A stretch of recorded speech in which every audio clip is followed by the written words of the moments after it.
Hi, Mer Babes. All right, so we have our Kinder blueberry almond bars, kind of like Kind bars, but let's just say they're a little bit nicer because they're homemade. So what I'm gonna have us do is we will take a cup and a half, or actually a cup and a quarter of almonds, half a cup of blueberries, tablespoon of almond butter, 60 milliliters, which is around a quarter cup of honey or agave. You could use agave if you'd like. Quarter cup of granola and a tablespoon of vanilla extract. So I'm gonna go ahead and put in the almonds into the food processor. You can use a blender if you'd like. Now, before I even started this, I just want to remind everyone I preheated the oven to 300 degrees Fahrenheit. I would suggest going and doing that right now before you get started.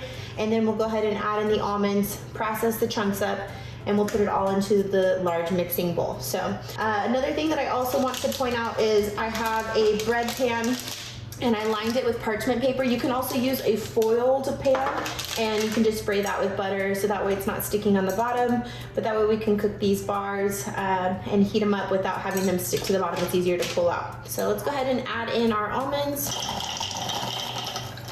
You can do them roasted, raw, salted, not salted. I like mine salted because I like sweet and salty mixed together. So I'm just gonna do that, and let's go ahead and start the food processing. Now you don't want to grind it up too much because you want to keep some of those almond chunks in there. And then let's see if we can open this up nice and beautifully. Perfect. Okay, so I'm going to toss this into the large mixing bowl. You can see that there's some chunks. And you want them to be a different texture level. So some a little bit thicker than others. It'll be nice on the crunch and for biting. Okay, so now that that's out of the way, let's go ahead and add in, so the almond chunks, the granola, the sea salt, and the blueberries are gonna go into the large mixing bowl. So let's go with the blueberries first. The granola, I believe I had said sea salt, so let me just grab that real quick. And you're looking at about a quarter teaspoon. So I had some salt in the almonds already. That's why you wanna add some sea salt, but I'm just gonna add a couple more spins to that. All right, so we're gonna mix this first and then we'll add the peanut butter, the honey, and the vanilla extract to combine it all together. So let me just go ahead and mix the dry ingredients so they have a nice even consistency. Start with vanilla extract, pour that in. Tablespoon of honey, might need a spoon's help. I'm left-handed, so this feels a little awkward. And let's get in that 60 milliliters of honey. Again, you can use all natural agave, like some sort of blue nectar if you want.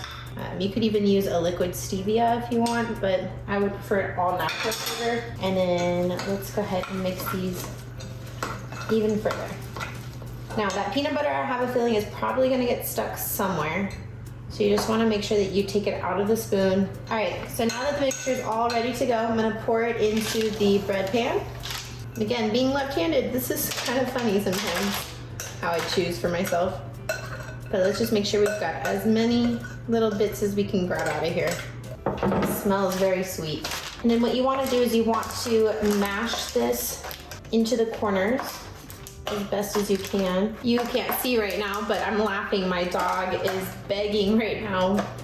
And he's hoping that I can spill something over. He can smell it. All right, so now that these are all shaped out and good to go, again, you wanna really make sure that you mash up into the corners, the edges of all of this, and then create a nice even surface. What I'm going to do is even fold up the edges,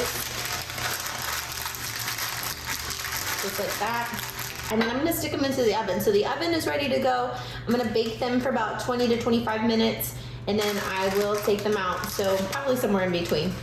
All right, so these are ready to go. Let's go ahead and pull these out of the oven. We're gonna let this cool for a little bit, and then once the pan has cooled down, we'll sit this into the refrigerator for about an hour to cool even further.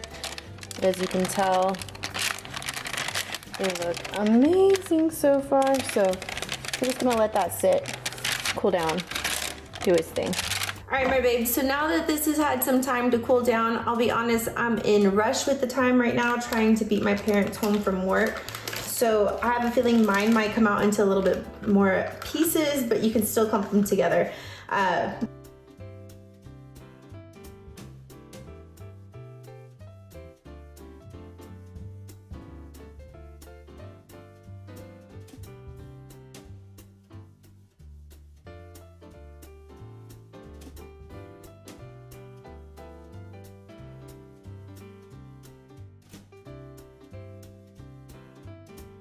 And then as you can tell here, I've already started to mold and shape some of these. So you're gonna cut these about 1.5 inches apart.